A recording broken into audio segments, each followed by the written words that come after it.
भारत माता की जय, वंदे मातरम, जय श्री राम, गौ माता की जय।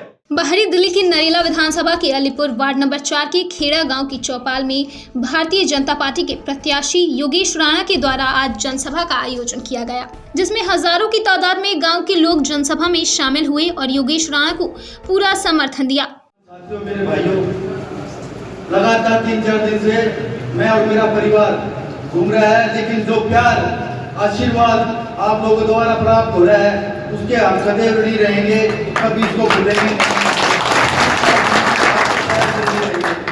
ये भरोसा और विश्वास में दिलाता हूँ कि मैं आपका बेटा हूँ, आपका भाई हूँ।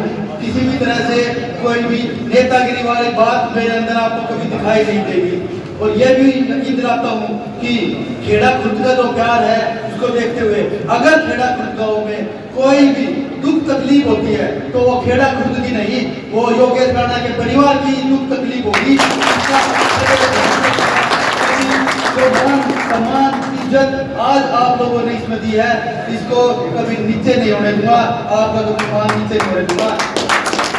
इसके साथ मेरे को भारतीय जनता पार्टी ने जो प्रत्याशी के रूप में आपके बीच में भेजा है उसके लिए मैं आपको ये भी भरोसा यकीन दिलाता हूँ, भारतीय जनता पार्टी विजयी होती है तो समाज मजबूत होगा, हमारे क्षेत्र में भी विकास होगा। ये भी मैं आपको भरोसा विश्वास दिलाता हूँ। फाटक क्रॉस नहीं करनी पड़ेगी किसी को भी। मैं आप जब भी याद करोगे, जब भी दिमाग में सोचोगे बिना तो योगेश राणा को अपने पास पाओगे। इस जो भी मान सम्मान की जोड़ी पैसा है, मैं आपसे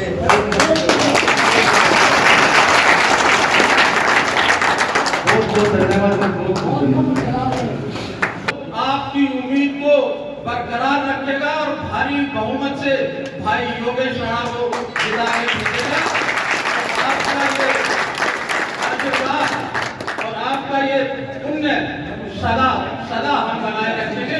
आपको किसी भी प्रकार की राजनीतिक उसमें और चुनाव के उसमें कहीं पर भी किसी भी प्रकार की कोई कोताही नजर नहीं आएगी। भारत माता की जय, वंदे मातरम, जय श्री राम, गौ माता की जय। आपको बता दें, भारतीय जनता पार्टी के प्रत्याशी योगेश राणा ने गांव के सभी लोगों से भारतीय जनता पार्टी को वोट डालने की अपील की। साथ ही योगेश राणा के करीबी लोगों ने सभी गांव वालों से बीजेपी को वोट देने की अपील की और भारत माता के जयकारे भी लगाए। जब हमारी दिल्ली समाचार की टीम ने लोगों से बातचीत की तो देखिए उन्होंने क्या कुछ कहा। योगेश जी, आप ये कैसे समर्थन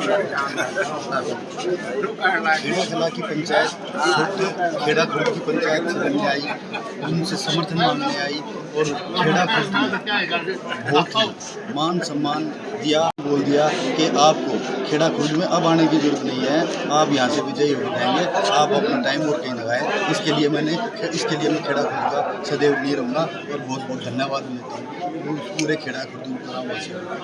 खेड़ा अगर आप जीत कर आते हो, खेड़ा गांव आपको जिताता है, तो क्या क्या काम कराने का खेड़ा गांव के लोगों ने आपको आश्वासन दिया? अब खेड़ा खुर्द के मैंने खुद से ही कहा है कि खेड़ा खुर्द गांव में कोई भी दुख तकलीफ होती है तो वो खेड़ा खुर्द की नहीं होगी, वो योगेश राणा के परिवार की होगी। हर चीज़ में मैं योगेश राणा अग्रिम भूमिका में करूँगा। किससे टक्कर मानते हो आपकी बारी? आप किसी से भी नहीं भाई, टक्कर तो हम मानते ही नहीं है। हम भारतीय मैं जनता खेड़ा पार्टी खुर्द से सुनील मान भाई, टक्कर नहीं है किसी से भी। अपने भाई को यहाँ से कम 5000 वोटों से खेड़ा खुर्द जिता के भेजेगा। इतना अच्छा उम्मीदवार शरीफ कोई है ही नहीं, इसलिए हमारा पूरा गांव तय दिल से भाई की मदद करेगा। वोट स्पोर्ट जो भी होगा सब कुछ लगाएंगे जी। बीजेपी आम आदमी पार्टी के केजरीवाल ने कहा है कि अब की बारी 20 सीटों पर ही ओनली एमसीडी में बीजेपी आएगी। क्या लगता है, लोगों को आश्वासन दिया जा रहा है या झूठ बोला जा रहा है? उसका सबको पता है, वो एक झूठा आदमी है, कोई सरकार चला रहा है, उसकी बात तो भी नहीं जाना। हम भारतीय जनता पार्टी के सिपाही हैं, हमारा काम लड़ाई लड़ने का है, ये चुनावी लड़ाई है जिसको हम बहुत मजबूती से लड़ेंगे और जीतेंगे। अब की बार खेड़ा खुर्द में बीजेपी की सरकार होगी? खेड़ा खुर्द में नहीं, अलीपुर वार्ड में और पूरी दिल्ली में बीजेपी की सरकार दोबारा से एमसीडी में। क्या अपील करना चाहोगे दिल्ली वासियों से? दिल्ली वासियों से यही अपील है कि जो कांग्रेस ने एमसीडी को 3 भागों में बांट दिया था। भारतीय जनता पार्टी ने उसको एक किया है। अब भारतीय जनता पार्टी को एक होने के बाद मौका दे, पूरी दिल्ली में विकास की लहर है। सर नाम बताइए।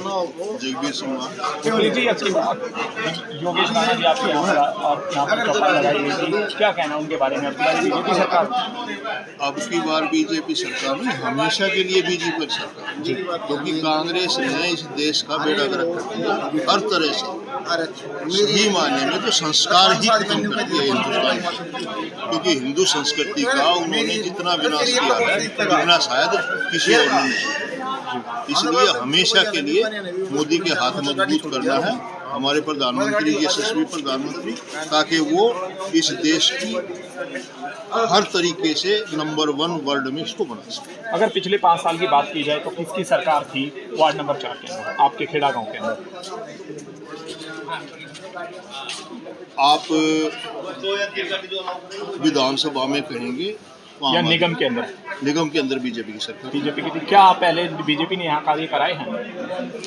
बीजेपी ने, देखो जो भी पार्टी आती है वो काम कराती है जी। और रही ये कहते हैं कि भ्रष्टाचार आज पैदा नहीं हुआ। भ्रष्टाचार इस हिंदुस्तान के खून में कांग्रेस ने दिया और ये सन 70 के बाद दोबारा बहुत तेजी से दिया गया। और जिसको याद है ये इमरजेंसी में उस भ्रष्टाचार को मिटाने के लिए कांग्रेस ने लिस्टें लगवाई थी दुकानों में। अगर वो भ्रष्टाचार नहीं होता तो वे लिस्टें नहीं लगाई जाती। दुकानदारों ने लिस्टें लगाई थी हर चीज। वार्ड नंबर 4 के अंदर 3 प्रत्याशी और भी हैं अलग से। एक योगेश राणा है बीजेपी से, तो कहीं आम आदमी पार्टी से भी और कांग्रेस से भी। क्यों योगेश राणा को क्यों पसंद किया जा रहा है? वो बीजेपी का कार्यकर्ता है, बीजेपी की हमने मजबूत बनाना है, ये नहीं को किस कौन है क्या है, इससे कोई संबंध नहीं। मोदी जी का फेस देखना पसंद कर नहीं, मोदी जी का नहीं, कि मोदी जी ने देश में संस्कृति को बढ़ाने के लिए वो कार्य किए हैं जो कांग्रेस ने कभी किया ही नहीं। कांग्रेस तो एक खानदान का राज है और वो सबसे विनाश है इस देश के लिए और हर देश के लिए। अगर एक परिवार का ही राज रहे तो वो राजा होता है, वहाँ लोकतंत्र प्रजातंत्र नहीं होता। अब की बार किस एमसीडी चुनाव का ताज किसके सर देखना चाहते हो? हम तो बीजेपी के सर देखना चाहते हैं।